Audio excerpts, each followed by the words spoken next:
Homesteading family, and today I'm going to show you how to skim the cream off of your home raised milk.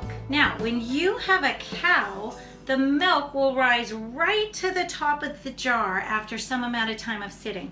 So this milk was milked yesterday, and you may be able to see the cream line right here. It's a little hard to tell on the video, but I can see that there is a line of cream starting right here and up, and below that there is kind of a lighter white colored milk.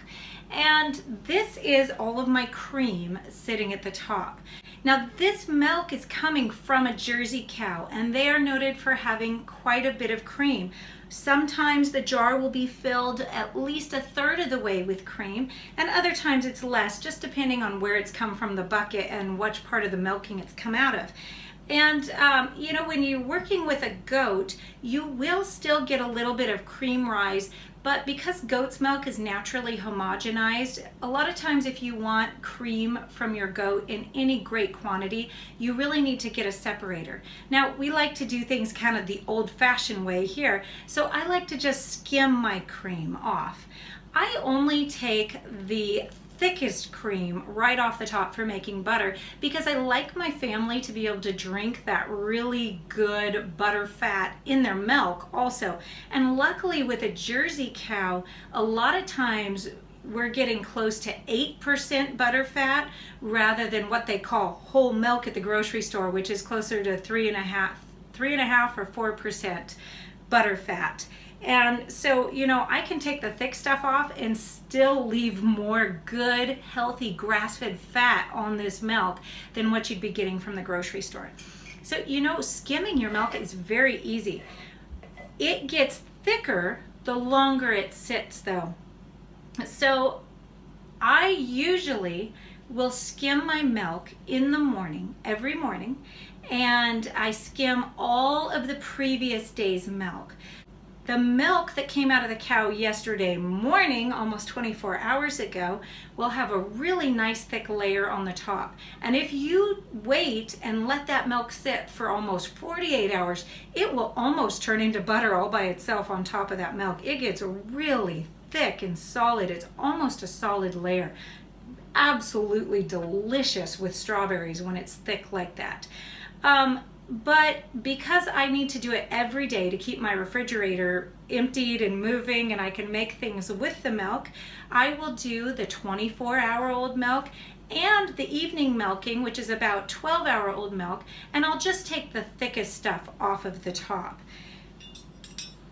Usually there's a couple of different grades of cream when you talk about it. You've got that really thick, heavy cream, and you know what I'm talking about, heavy cream at that 48 hours, you cannot find in the grocery store here in the United States. It does not exist. The only place that I have seen that is in a restaurant in the Swiss Alps. So you just can't get that here. What we know as heavy cream is, you know, kind of the equivalent of that 24-hour-old milk being skimmed and having that pretty decently thick layer. And then what we're often buying at the grocery store is something like half and half, where you know you've got your little bit of cream and a little bit of your real light cream.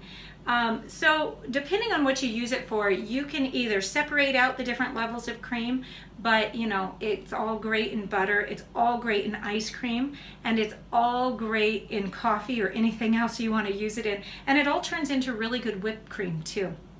So I just keep it all together.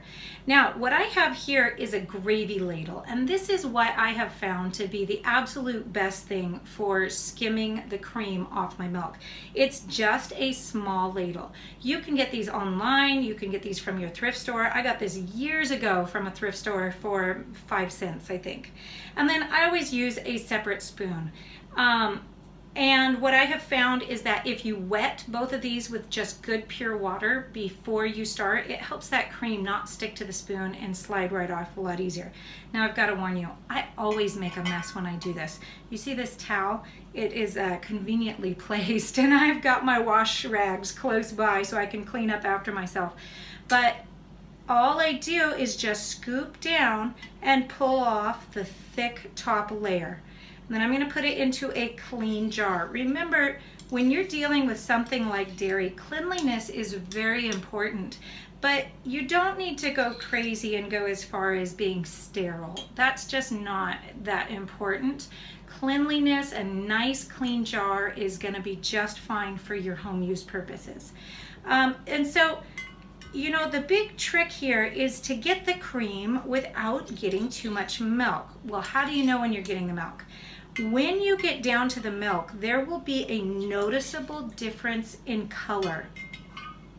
The milk itself is a much thinner and bluer color than the cream. And all you're doing here is taking off however much you want. Now this is pretty thin right here because I've actually already skimmed this one this morning. So I'm just showing you with the cream that I left on.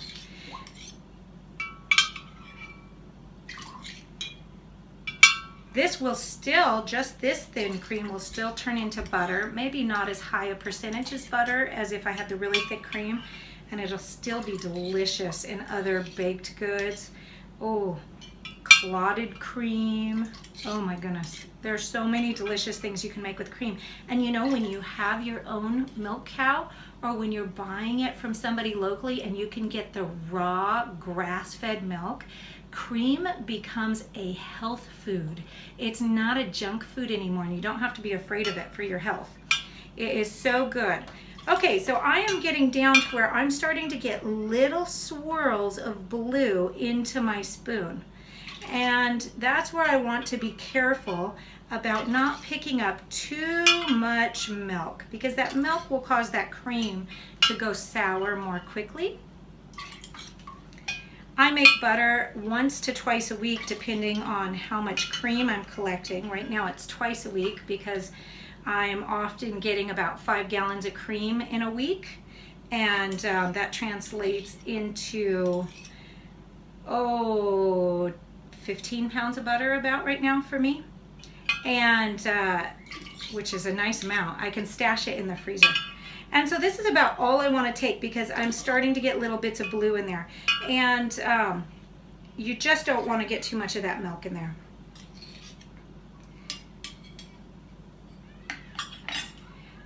And that's as easy as it is to skim the cream off of your milk. There's really nothing tricky about it. All you're doing is literally what it says and just skimming the cream right off the top. Now, I will come back tomorrow and add more and more cream to this until this is full, and just keep this in the refrigerator until I'm ready to use it. And you know what? 4th of July is right around the corner, and we have a tradition of homemade ice cream sandwiches, which starts with homemade ice cream, which starts before that with home skimmed cream. And so I have a feeling that this is going to be used up in ice cream in the next few days in preparation for 4th of July. So have a great day, you guys, and enjoy some healthy, delicious homemade cream. For more videos like these, sign up at www.homesteadingfamily.com. Also, follow along on Facebook, Instagram, and YouTube.